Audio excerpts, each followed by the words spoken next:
Hello. So far, I've managed to meet up with a single friend, just one friend. I was hoping I'd be able to meet two, but I have a feeling that's not going to happen before I return to England. To return to England before I return to Japan, and I'll tell you a bit about why later. But at least I was able to see one of my close friends, and we were invited around. You know, my wife and my daughter. We were all invited around to his house, and we could meet. I mean, I've met his family before, but it was the first time for my wife and daughter meeting them.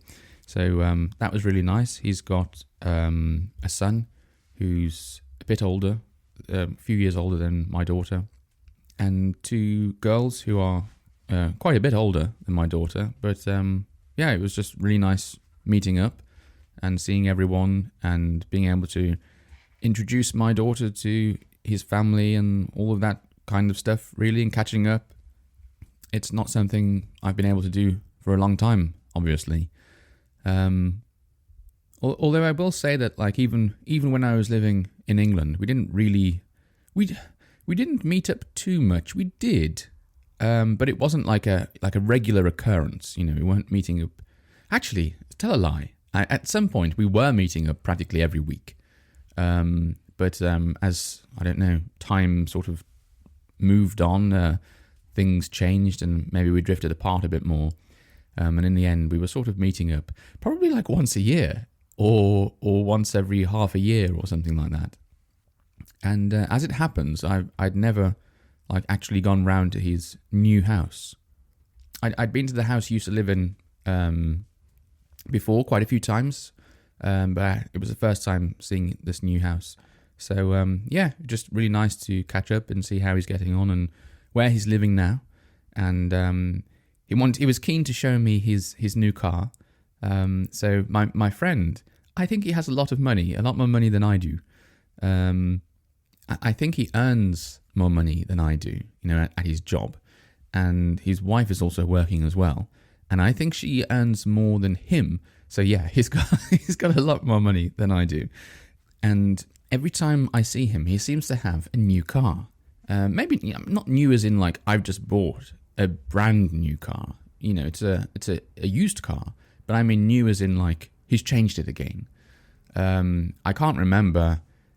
I can't remember what he had last time. It changes so much. I think there's been 2 or 3 sports cars that I've seen him have. And we're not talking like sports cars like fancy, stylish sports cars. You know, like 2-seater, convertible type of cars. You know, small sort of things with huge engines. They're more of like regular hatchback type cars. Like it sort of looks like a family car, but it's got a very powerful engine in, or it's the sport version of that kind of car. He's had a few of those now, and they could really shift. You know, you put your foot down on the accelerator, and they would really move. Very fast things. But I mean, personally, I'm impressed by them. You know, it's like that is, I can recognize that they're impressive. I'm not so keen on the looks. I'm not such a fan of like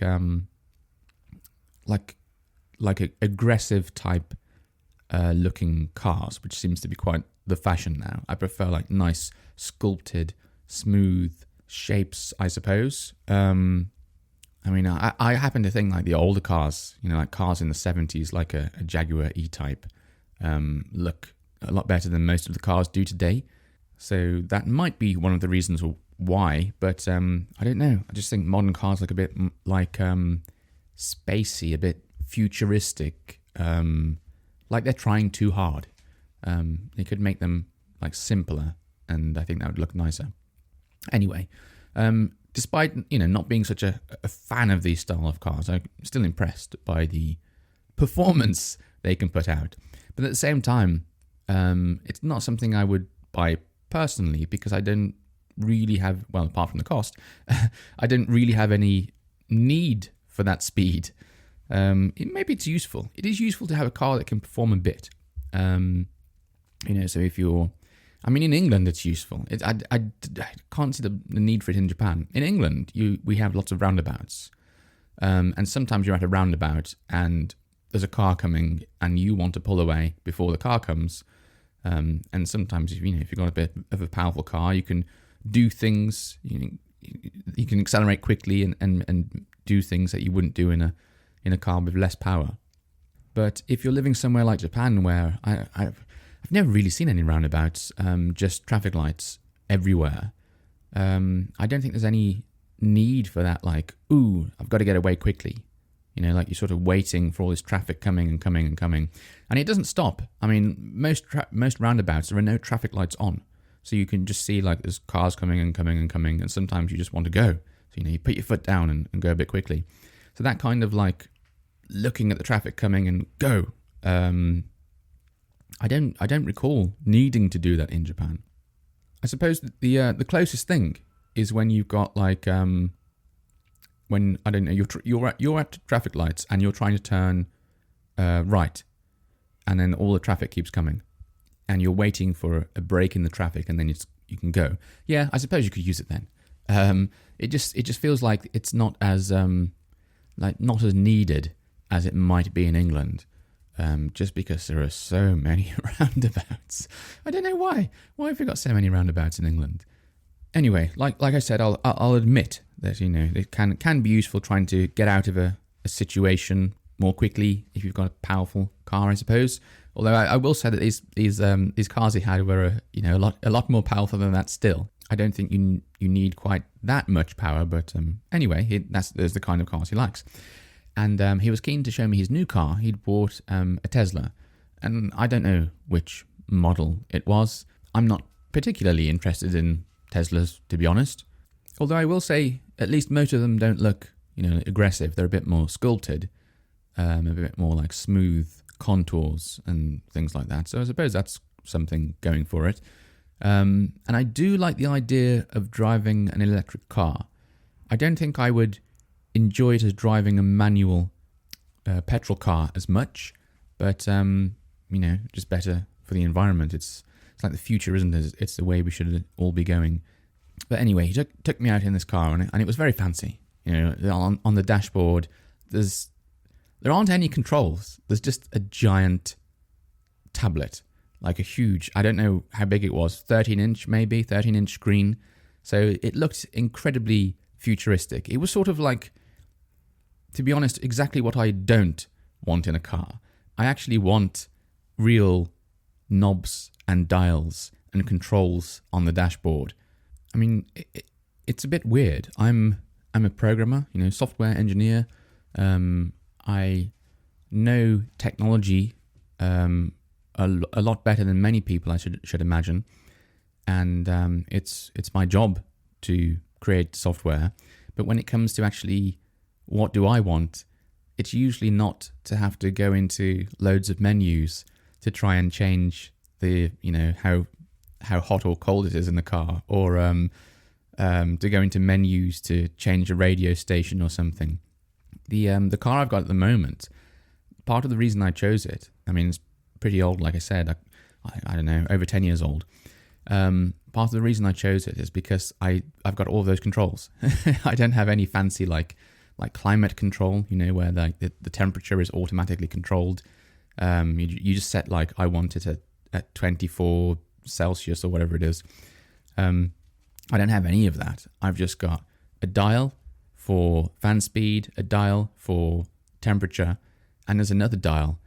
And and that controls like where does it come out from? Does it come out from like behind the dashboard, underneath the dashboard, does it blow onto the windscreen instead?